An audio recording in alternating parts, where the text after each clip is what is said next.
Δημήτρη, καλώς ήρθες στο διπλό μαρκάρισμα, αρχικά. Γεια σας. Ευχόμαστε να είσαι καλά. Μας ακούς? Ευχαριστώ πολύ επίσης. Τέλεια. Ευχόμαστε να είσαι καλά και ευχόμαστε ό,τι καλύτερο και για τις μέρες που έρχονται, τις γιορτινές. Ξέρουμε ότι οι ποδοσφαιριστές δεν μπορούν να ξέρεις, να δώσουν το κάτι παραπάνω όσον αφορά την ευχαρίστηση των γιορτών και τα σχετικά, αλλά ας ελπίσουμε ο coach να δώσει λίγο ρεπό παραπάνω και να σας αφήσει και λίγο λάσκα να περάσετε καλά τις γιορτές. Μακάρι. Επίσης να είστε καλά κι εσείς, καλές γιορτές να έχουμε, καλή πρωτοχρονιά από το καινούργιο χρόνο, να έχουμε ένα καλό χρόνο, γιατί ο φετινός ήταν λίγο περίεργος. Ισχύει για πολλούς και διάφορους λόγους περίεργος ο χρόνος, αλλά ας ελπίσουμε και ας κάνουμε θετικές σκέψεις για μια νέα χρονιά καλύτερη. Λοιπόν, θα πω και πάλι τον λόγο για τον οποίο συνομιλούμε αυτή τη στιγμή με τον Δημήτρη τον Κυριατζή, τερματοφύλακα του Αμαρινθιακού. Έτσι. Ο Δημήτρης που λέτε κάνει vlog την όλη κατάσταση και πριν και κατά τη διάρκεια των παιχνιδιών και μετά από τα παιχνίδια του. Δηλαδή είναι πραγματικά ο Μπεν Φώστερ του Αμαρινθιακού. Όσοι δεν γνωρίζετε τον Μπεν Φώστερ, κακός, μπείτε να δείτε τα βιντεάκια που κάνει ο γνωστός τερματοφύλακας από την Αγγλία, και αναζητώντας τον Δημήτρη κατάλαβα ότι έχει μια κάποια σύνδεση με Αγγλία. Πολύ μεγάλη σύνδεση βασικά, αλλά θα τα αφήσω να τα πει ο ίδιος. Οπότε, Δημήτρη, θέλω πραγματικά να μας πεις το πώς ξεκίνησες να κάνεις αυτό που κάνεις με τα βλογκάκια, αλλά να μας δώσεις και λίγο μια εικόνα για το ποιος είναι ο Δημήτρης Κυριατζής. Μάλιστα, ναι. Καταρχάς, ευχαριστώ πάρα πολύ που με έχετε στην εκπομπή σας. Να είσαι καλά. Η αλήθεια είναι πως τα βλογκάκια τα άρχισα γιατί ήθελα να δείξω στον έξω κόσμο κυρίως το πώς είναι μια ομάδα γάμα εθνικής, και το θέμα είναι ότι η γάμα εθνική είναι μια περίεργη κατηγορία. Δεν είναι ούτε επαγγελματική ούτε ερασιτεχνική. Είναι πιο κοντά στο μέσο άνθρωπο που παίζει τις τοπικές κατηγορίες και κοντά ακόμα και στο επαγγελματικό ποδόσφαιρο. Είναι κάπου ενδιάμεσα. Γι' αυτό πιστεύω ότι φορά και τους δύο κόσμους. Βεβαίως. Γι' αυτό το λόγο άρχισα τα βίντεο, γιατί πιστεύω ότι μπορεί να προσελκύσει αρκετό κόσμο από όλη την Ελλάδα. Τα βίντεο τα άρχισα, εγώ έβλεπα τον Μπεν Φώστερ, τον παρακολουθούσα χρόνια, και όταν ήταν στην Watford, για όσους βλέπουν τα vlog του, δεν ξέρω πόσοι μπορεί να είναι, αλλά τον παρακολουθούσα όταν ήταν στη Watford και μετά πήγε στη Wrexham. Για αυτούς που δεν ξέρουν, έκανε retirement, αποσύρθηκε στα 35 του χρόνια, αφού είχε μια πολύ επιτυχημένη καριέρα, και ξαναγύρισε πίσω για να κάνει vlog στην Wrexham για ένα χρόνο, αφού ανεβήκανε στο επαγγελματικό ποδόσφαιρο στην άλλη κατηγορία. Και ήθελα και εγώ να κάνω αυτά τα vlog γιατί μου άρεσαν πάρα πολύ, και εδώ είμαστε τώρα. Τέλεια.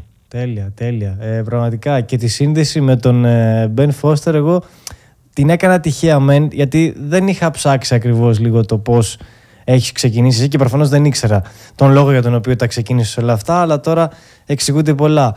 Θες λίγο να μας ξεδιπλώσεις τη μέχρι τώρα καριέρα σου? Γιατί εμφανισιακά δεν φαίνεσαι για 26, να σου πω την αλήθεια. Εγώ για μικρότερο σε έκανα.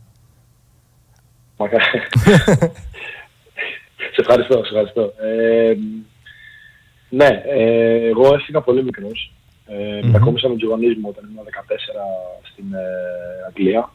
Όχι για ποδοσφαιρικούς λόγους, βιοποριστικούς. Ναι. Ο πατέρας μου βρήκε μια δουλειά στο Λονδίνο, λίγο πιο έξω δηλαδή, στο Reading, και μετακομίσαμε κι εγώ και η μητέρα μου. Μετέπειτα, όταν ήμουν γύρω στα 16-17, μπήκα στη Fulham. Ήμουνα στις ακαδημίες της Fulham. Δεν υπέγραψα επαγγελματικό συμβόλαιο. Συνέχισα στην Brentford τότε, ήταν στην Championship. Λίγο πριν ανεβεί στην Premier League. Και υπέγραψα επαγγελματικό συμβόλαιο εκεί. Έκατσα 2 χρόνια. Είχα αρκετές παραστάσεις από την πρώτη ομάδα, προπονούμενο με τερματοφύλακες εκεί της πρώτης ομάδας, και είχα πάρει και κάποια παιχνίδια σε φιλικά της πρώτης ομάδας. Μετά δεν συνέχισα αυτό, δεν θελήσανε να συνεχίσουν το συμβόλαιό μου και τον επόμενο χρόνο του 18 νομίζω ήταν. Το 16 έγραψα, 18 ήταν ο χρόνος που δεν συνέχισα. Okay. Και μετά από την Brentford πήγα Γερμανία. Και πήγα σε κάποιες ομάδες 5ης και 4ης κατηγορίας στη Γερμανία, στη Λειψία. Okay. Για να είμαι για την ακρίβεια, ναι. Μετά υπήρξε και άλλες ομάδες στην Αγγλία, πιο χαμηλές, ξαναγύρισα Αγγλία και κάπως έτσι κατέληξε Ελλάδα. Okay. Μεγάλη ιστορία τέλος πάντων. Ναι, ισχύει, είναι μεγάλη ιστορία. Η πρώτη ερώτηση που μου έρχεται απευθείας είναι να μας πεις το πόσο δύσκολο, αν ήταν δύσκολο, να σε δεχτούν οι ντόπιοι, οι Άγγλοι γενικά, οι άνθρωποι της ομάδας εκεί σαν έναν Έλληνα τερματοφύλακα, ο οποίος, εντάξει, 14, 15, 16 ετών, εντάξει, δεν είναι ρε παιδί μου εύκολο να μπορέσεις να εγκληματιστείς. Σε βοήθησαν εκεί οι άνθρωποι να μπορέσεις να γίνεις και εσύ μέλος της ομάδας γρήγορα? Ναι. Εντάξει, το αγγλικό ποδόσφαιρο και γενικά η Αγγλία σαν χώρα έχει πάρα πολλούς ξένους. Okay. Ακόμα και οι Άγγλοι, ας το πούμε έτσι, είναι από άλλες χώρες, οι οποίοι έχουν γεννηθεί, εγώ στην Πορτογαλία. Ναι, είναι μισή-μισή. Στην Αγγλία είναι μισή-μισή, κάπως έτσι. Okay. Και οπότε δεν έχουν θέμα, δεν υπάρχει τόσο πολύ ρατσισμός. Υπάρχει, αλλά όχι σε τόσο μεγάλο επίπεδο. Σε δέχονται εύκολα σχετικά. Είχαμε και πολλούς ξένους, έτσι, σε όποια ομάδα και να είχα πάει, είχαμε αρκετούς ξένους, οπότε η προσαρμογή δεν ήταν και τόσο δύσκολη. Ναι. Okay. Είχαμε και έναν Έλληνα μάλιστα, τον Ηλία τον Χατζηδωρίδη, παίζει στον όφη τώρα. Α, βέβαια, ναι, ήταν και ο Χατζηδωρίδης, βέβαια. Α, μπράβο. Ήταν εκείνη η χρονιά. Τέλεια. Οπότε είχες και έναν ακόμη Έλληνα εκεί για να μπορείς έτσι να έχεις και το ελληνικό στοιχείο. Και από την, βοήθησε πολύ. Και από την Bradford πας Γερμανία, πας μόνος σου ή με κάποια έτσι, δεν ξέρω, βοήθεια manager ή κάτι τέτοιο? Μόλις έφυγα από την Brentford, για να είμαι ειλικρινής, είχα περάσει ήδη στο πανεπιστήμιο σαν sport science, σαν τεφά, ας το πω έτσι. Και όταν άρχισε η χρονιά μου, είχα μιλήσει με έναν ατζέντη, ο οποίος ήταν Πορτογάλος και είχε ήδη ένα παίχτη σε αυτή την ομάδα, λεγόταν η ομάδα Ίντερ Λειψιάς. Είχε αρκετούς ξένους. Βασικά απαρτιζόταν η ομάδα από ξένους, δεν είχε πολλούς Γερμανούς. Ήταν η 5η κατηγορία Γερμανίας, λέγεται Oberliga. Το γνωρίζουν. Ναι. Και εκείνος με πήγε σε εκείνη την ομάδα, έκανα μια εβδομάδα δοκιμαστικά. Με συγχωρείτε. Δεν πειράζει, μην αγχώνεσαι. Λοιπόν. Είχαμε μείνει στο ταξίδι που είχες κάνει στην Ίντερ Λειψίας και βλέπω μεταξύ εδώ πέρα μέχρι να ετοιμαστείς, βλέπω υπήρχαν και άλλοι ποδοσφαιριστές Έλληνες που είχαν περάσει από την Ίντερ Λειψίας. Βλέπω τον Γιάννη τον Ραΐση, βλέπω Ντάνιελ Μούκα ή Μούτσα ανάλογα, Ελληνοαλβανός. Άρα εκεί πέρα όντως έχουν αγωνιστεί και άλλοι παίκτες από Ελλάδα, έχουν αγωνιστεί και άλλοι παίκτες από άλλες χώρες. Ένα κράμα Γερμανών και ξένων ποδοσφαιριστών. Δεν ξέρω αν μας ακούς, αν υπάρχει επικοινωνία. Ακούω, μ' ακούς? Ναι, βεβαίως. Ακούς. Ωραία. Έπεσε το ρεύμα στο δωμάτιό μου. Α, οκ. Πρέπει να πάω. Το καταφέραμε γι' αυτό, ρίξαμε το ρεύμα. Κοίταξε να δεις. Θα πούμε το κλασικό, Δημήτρη, συμβαίνουν αυτά στις ζωντανές εκπομπές. Οπότε μην αγχώνεσαι καθόλου, σαν να μην έγινε τίποτα. Μην αγχώνεσαι. Για 14 είναι χρονιά. Είναι περίεργη. Ισχύει, θα φύγει. Λίγο έμεινε ακόμα. Οκ, αφού είπαμε και για την περιπέτειά σου στο εξωτερικό, που ευχόμαστε κάποια στιγμή να ξανααρχίσει, να φύγεις και πάλι από την Ελλάδα. Δεν ξέρω αν σου αρέσει τόσο πολύ η Ελλάδα και η ζωή εδώ πέρα. Έχω την εντύπωση ότι θα ήθελες κάποια στιγμή να ξαναφύγεις, έτσι? Για να σου είμαι ειλικρινής, επειδή έχω ζήσει πάρα πολλά χρόνια έξω, 11 χρόνια, και έχω μεγαλώσει στην ουσία έξω, θα ήθελα πάρα πολύ να γυρίσω. Ο κύριος λόγος ήταν ο καιρός, δεν άντεχα καθόλου το εξωτερικό. Γιατί πολύ βροχή, πολύ ψυχοπλάκωμα τελείως. Σωστό. Εντάξει, αλλά... αυτό ναι, δεν το είχα σκεφτεί, να σου πω την αλήθεια, ναι. Είναι ένα θεματάκι αυτό. Αυτό είναι το μόνο μου θέμα. Ναι. Οκ. Λοιπόν, και έρχεσαι στην Ελλάδα για ποια ομάδα? Έρχομαι στην Ελλάδα με τον Ολυμπιακό. Αυτή ήταν η ομάδα που γύρισα πίσω. Γύρισα γιατί ήθελα... Δεν έχει να κάνει με ποδοσφαιρικούς λόγους. Τελείως άλλοι λόγοι, απλά ήθελα να συνεχίσω και το ποδόσφαιρο. Σωστός. Τότε γνώριζα ένα παιδί, τον τώρα γυμναστή μας, τον Γεωργούση, τον τωρινό γυμναστή μας. Εκείνος με έφερε σε επικοινωνία με τους ανθρώπους της Ελλοπίας. Ήξερα ότι ήταν μια καινούργια ομάδα. Νεοφώτιστη στη ΓΑΜΑ Εθνική τότε. Ήταν δύσκολο το project να μείνουμε στην κατηγορία. Τότε πέφτανε 7 ομάδες. Σε μια πάρα πολύ δύσκολη κατηγορία. Είχε πάρα πολλά μεγάλα ονόματα. Ο Φωστήρας ήταν ο εθνικός, Προοδευτική, Απόλλωνας Βύρνης. Αλλά εν τέλει καταφέραμε να αντέξουμε και να μείνουμε στην κατηγορία. Τέλεια. Όντως πολύ καλή η πορεία. Ανέφερες έτσι πολύ δυνατά ονόματα, Φωστήρας και τα σχετικά. Πρόταση από κάποια άλλη ομάδα είχες, έτσι, από είτε μεγαλύτερη κατηγορία είτε μεγάλο όνομα, το οποίο εντάξει, μπορεί να μην αγωνίζεται στις μεγάλες κατηγορίες, αλλά τώρα ο Φωστήρας πάντα θα είναι ένα μεγάλο όνομα, για παράδειγμα. Τώρα το αναφέρω εντελώς έτσι, για παράδειγμα το Φωστήρα. Κάποια άλλη ομάδα υπήρχε η οποία σου έκανε πρόταση να αγωνιστείς? Συγγνώμη, να φτιάξω την κάμερα γιατί έχω κάποια πρόβληματα. Ναι, είχα κάποιες προτάσεις, αλλά πίστεψα ότι η Αμάρφης ήταν η καλύτερη. Γιατί μου τέριαζε και το στυλ γιατί είχα μιλήσει με τον προπονητή και με τον ήξερα και τον Βασίλη και κάποιους συμπαίκτες που είχα πέρσι που είχα μαζί από την Ελλοπία. Ήξερα ότι ήταν ένα καλό project και ήξερα ότι θα βοηθήσει πάρα πολύ τον τρόπο παιχνιδιού μου. Οπότε ήξερα ότι θα μπορούσα να ηχθώ κι εγώ μέσα από αυτή την ομάδα. Γι' αυτό και η επιλογή μου να πάω στην Αμάριθο. Σωστό. Εν τω μεταξύ, στην ομάδα του Μαρινθιακού αγωνίζεται και ένα δικό μας παιδί, ο Κωνσταντίνος ο Νικολόπουλος. Ναι. Ο γνωστός και ως Νικολό. Έχεις καλή σχέση με τον Κωνσταντίνο? Ναι, εννοείται, με όλα τα παιδιά. Πολύ καλός παίκτης. Λίγο άμενα παραπάνω να κάνει. Να το και το παράπονο. Να τον φωνάζεις. Άμα τον φωνάζεις, καλά κάνεις και τον φωνάζεις. Να τον φωνάζεις να γυρίζει να μαρκάρει. Δεν γίνεται. Εντάξει, όχι. Είναι πολύ καλός παίκτης, πολύ ταλαντούχος.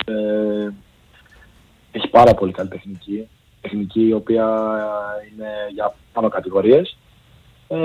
Πιστεύω και εκείνος όσο πάει ο καιρός θα τα πάει ακόμα καλύτερα. Θα βελτιωθεί ακόμα και θα ελπίζω να πάρει μια μεταγραφή ή σε καλύτερη ομάδα σε κάποια παραπάνω κατηγορία.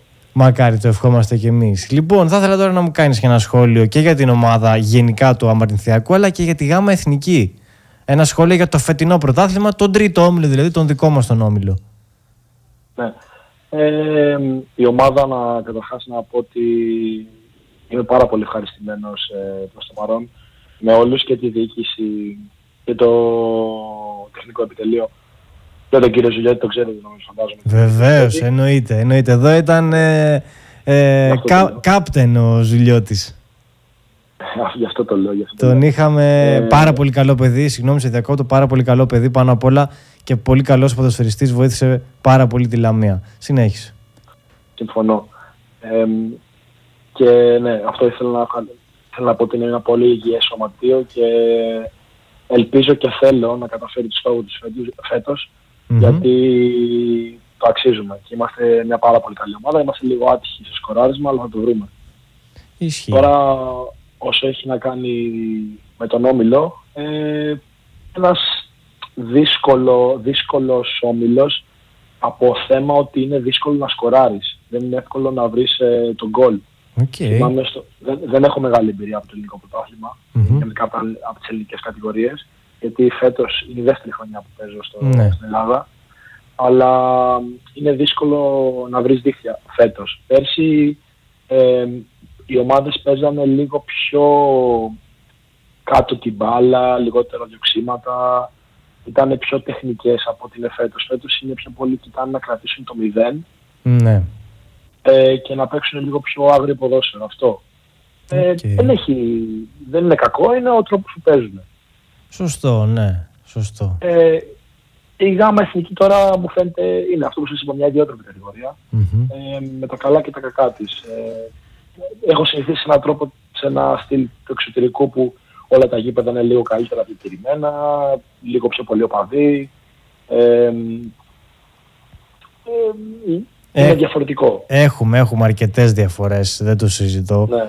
Δεν το συζητώ, έχουμε αρκετές διαφορές. Τώρα έδειξε ένα θέμα το γηπεδικό που στην Ελλάδα πάσχουμε νομίζω σε όλες τις περιοχές. Μπορεί κάποιες περιοχές, για παράδειγμα τα μεγάλα κέντρα, να έχουν κάποια καλά γήπεδα, αλλά σίγουρα όχι όλες οι ομάδες δεν έχουν ένα καλό γήπεδο για να μπορούν να αγωνιστούν. Εμείς εδώ στη Φθιότητα, στη Λαμία, όπως κατάλαβες και εσύ πολύ καλά, δεν έχουμε γήπεδα.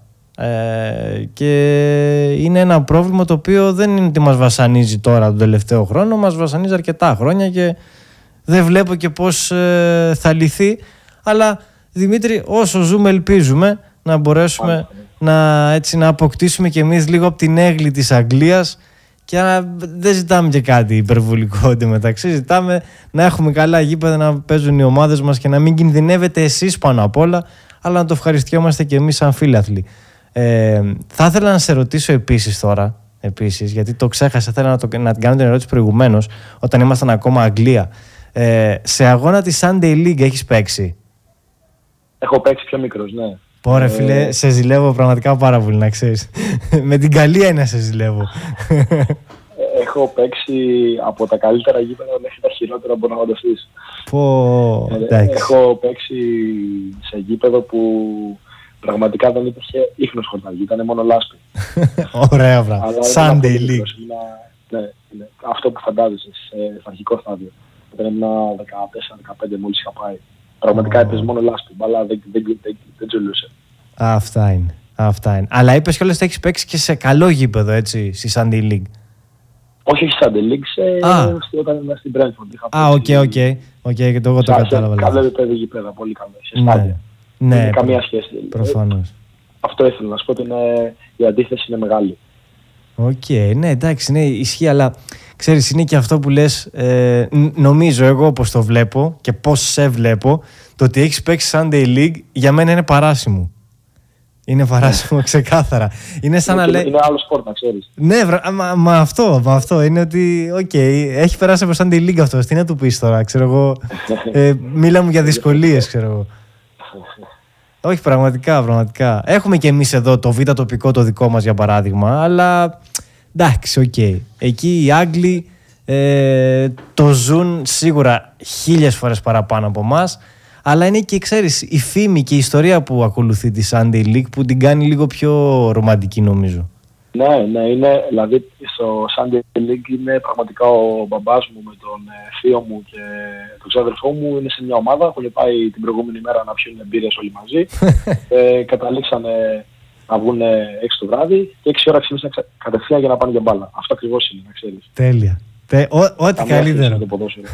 Καμία σχέση με το ποδόσφαιρο. Ό,τι καλύτερο. Όνειρο μου ακούγεται, να ξέρεις εμένα. Εμένα αυτά μου ακούγονται όνειρο. Τέλος πάντων, όπως και να έχει. Θα σε ρωτήσω μια τελευταία ερώτηση να σου κάνω και εννοείται όταν έρθεις να παίξεις με την Μαλεσίνα πλέον, γιατί τον Αστέρα τον αντιμετώπισες, θα έρθω εννοείται να κάνουμε μετάδοση στο αγώνα και θα συνεχίσουμε την κουβέντα εκεί. Το κρατάω, να ξέρεις. Από ελληνικό ποδόσφαιρο, τη μεγάλη κατηγορία, Super League, παρακολουθούσες όσο ήσουν Αγγλία? Ναι, είμαι Ολυμπιακός. Όταν ήμουν πιο μικρός είχα τρέλα, δηλαδή πήγαινα γήπεδο κάθε εβδομάδα.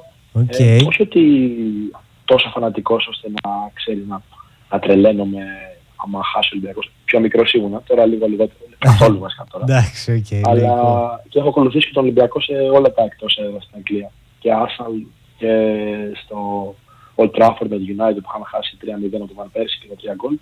Έχω πάει σε όλα τα εκτός έδρας. Ωραίο, ωραίο. Αυτό είναι πολύ ωραίο, είναι πραγματικά ωραίο. Άλλη μια ερώτηση έχω. Τι ομάδα υποστηρίζει στην Αγγλία? Έχω μια ομάδα στην καρδιά μου, δεν μπορώ άλλη. Δεν με πειράζει. Μόνο τον Ολυμπιακό? Μόνο. Όποια ομάδα, η αλήθεια είναι ότι μου αρέσει λίγο παραπάνω η Arsenal γιατί μου αρέσει ο Αρτέτα. Οκ, το δέχομαι. Δεν μου κάνει εντύπωση. Το δέχομαι. Χάσει, ξέρω εγώ. Οκ. Αγαπημένος τερματοφύλακας? Τώρα, Νόιερ. Ανέκαθεν ήταν ο Κασίγιας. Μου άρεσε πάρα πολύ ο μικρός. Και Έλληνας ήταν ο Νικοπολίδης. Οκ. Ναι. Στην Παναχαϊκή, όχι στο Μπανίο είναι προπονητής. Στο Μπανίο, ναι, βέβαια. Εντάξει, νομίζω ο Νικοπολίδης, αν όχι μέσα στους 3 καλύτερους, νομίζω ότι σίγουρα μέσα στη δεκάδα των καλύτερων τερματοφυλάκων στην Ελλάδα, ξεκάθαρα. Και επηρέασε μια γενιά νέων παιδιών να γίνουν τερματοφυλάκες. Εντάξει, ήταν σίγουρα και το 2004 έτσι που ξέρεις, πήρε το hype τότε το ελληνικό ποδόσφαιρο και νομίζω ότι τη θέση του τερματοφύλακα την ανέβασε πάρα πολύ ο Αντώνης Νικοπολίδης και έσπρωξε πολλά παιδιά προς αυτή τη θέση. Ήταν πολύ μοντέρνος ο τρόπος παιχνιδιού του για την εποχή. Ισχύει. Ήταν πάρα πολύ καλός με τα πόδια. Δεν ήταν ο πιο αθλητικός. Ναι, απλά εντάξει.